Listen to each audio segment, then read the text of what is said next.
శ్రీ కంచి పరమాచార్య స్వామి వారి ఆశీస్సులతో కామాక్షి కాపాడిందా అనే లీల గురించి తెలుసుకుందాం. ఈ సంఘటన జరిగినప్పుడు మహాస్వామి వారి భక్తురాలు తన భర్తతో కలిసి కలకత్తాలో నివసించేది. ఆవిడ భర్త కార్యాలయానికి వెళ్ళగానే తలుపు చప్పుడు అవటంతో తలుపు తీసింది. వెంటనే ఓ నలుగురు నక్సలైట్లు లోపలికి దూసుకుని వచ్చారు. వారు మాట్లాడుకుంటున్న మాటలను బట్టి వారు తనను చంపడానికి వచ్చారని అర్థమైంది. వారి ఆజ్ఞ మేరకు వాళ్లకు టీ పెట్టడానికి వెళ్ళింది.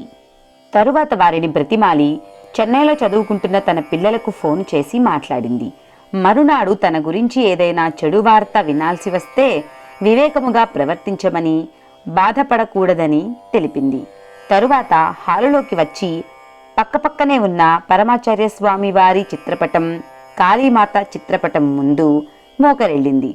ఈరోజు ఏకాదశి, ఈరోజు ఇంతటి పరిస్థితిని ఎదుర్కోవలసి వచ్చింది అని బాధపడుతూ ఆ నక్సలైట్ల వంక తిరిగి, దయచేసి ఒక్కసారిగా నన్ను చంపేయండి, నన్ను ఏమీ చేయవద్దు అని వేడుకుంది.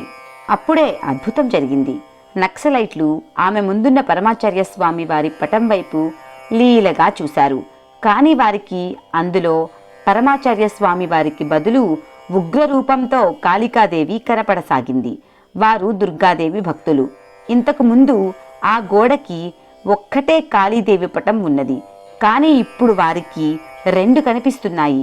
అమ్మవారి భక్తులైనందువల్ల వారు చంపదలిచిన ఆ గృహిణిలో కాళికాదేవిని చూశారు. అమ్మా, మమ్మల్ని క్షమించు అని అక్కడి నుండి తప్పించుకొని పోయారు.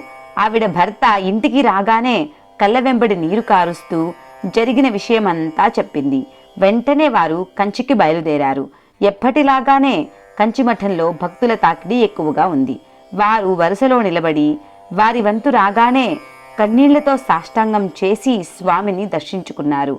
అప్పుడు స్వామివారు నవ్వుతూ, అయితే కామాక్షియే కాపాడింది అని, తమకు జరిగినదంతా తెలుసు అన్నట్టు చూశారు.